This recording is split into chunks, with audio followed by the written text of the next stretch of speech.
Assalamualaikum. How are you? Fine. Okay. Students, earlier we have seen the meaning of should. इससे पहले हमने should के मानी देखे. should के मानी होते हैं चाहिए.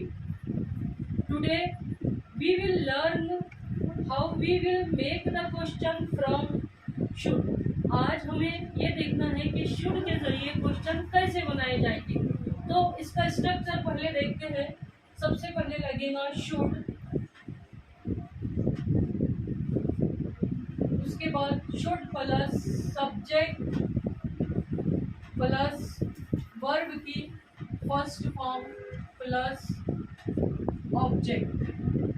अब देखिए क्वेश्चन पहला कैसे प्रिपेयर होगा. शुड, स्टार्ट में शुड लगेगा.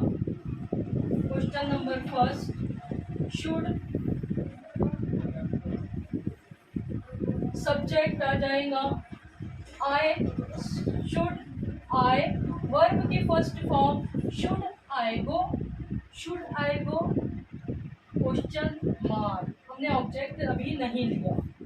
मुझे जाना चाहिए. अब देखिए कैसे क्वेश्चन तैयार होते हैं. Second question, should you go, तुम्हें जाना चाहिए. शुड ही गो, उसे जाना चाहिए. ही बॉय के लिए यूज होगा. Should she go, she girl के लिए वुमेन के लिए यूज होगा. उसे जाना चाहिए. शुड दे गो, उन्हें जाना चाहिए.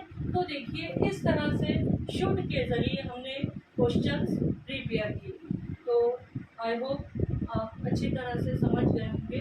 मिलते हैं नेक्स्ट टाइम.